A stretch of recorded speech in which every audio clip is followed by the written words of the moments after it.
Hi, this is Manna Jagya. In today's capsule lecture, we are going to discuss a few very important topics and questions from literary theory. My first question for today is, in which year was Structure, Sign and Play in the Discourse of the Human Sciences published?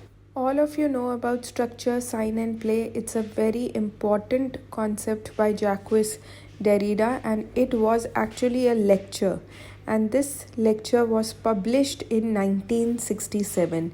This lecture was first presented at Johns Hopkins University on 21st October 1966 by Derrida, and then later in the next year in 1967 it was published. This essay starts with a quote by Montaigne, Montaigne.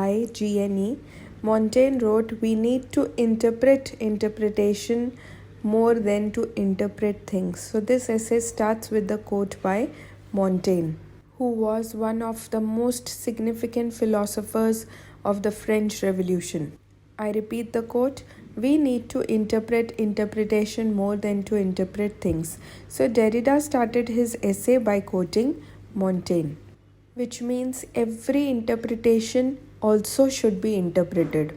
Like the structuralists believe that center is important. There is a structure, and inside any structure in a language, if we are studying a text, there is a structure in the language, in the text, and the center is very important.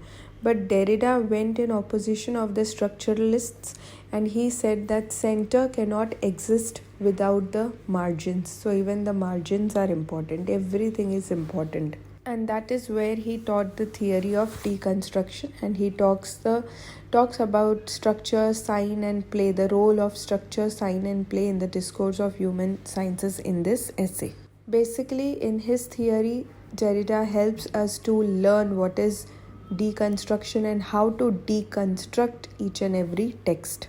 One more important difference between the structuralist and post-structuralist, that is Derrida, was structuralists believe that speech is primary and superior to writing. Speech is primary and superior to writing, but Derrida opposed this, and he says that the vagueness of speech is clarified by the writing. For structuralist, speech was important. For Derrida, writing was more important. Derrida said that the vagueness of speech is removed when we write.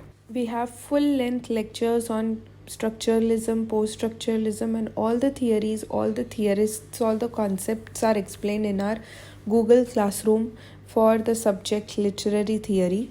So please attend those lectures. All your concepts and all the basic ideas will be crystal clear. The next question is, when was the course in general linguistics published? When was the course in general linguistics published? So this book, A Course in General Linguistics, was published in the year 1916, and it was written by Ferdinand de Saussure.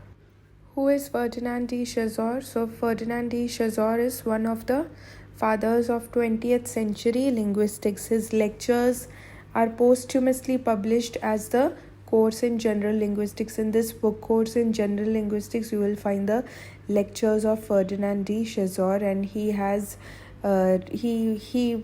framed the theory of structuralism, which marks as a key turning point in modern thoughts. The last question for today's lecture is, who is associated with reception aesthetics? Who is associated with reception aesthetics? Now, this is a very tricky question because the question says associated. Now, reception aesthetics was a term which was conceptualized by Hans Robert Joss, but then Wolfgang Iser is also related to the reception theory. Now, first of all, what is reception aesthetics?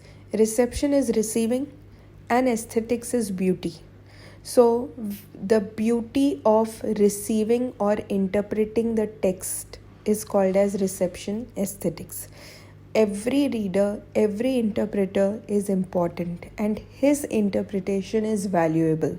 His interpretation is beautiful. It cannot be challenged. Every interpretation is wonderful. It should be respected. It should be valued.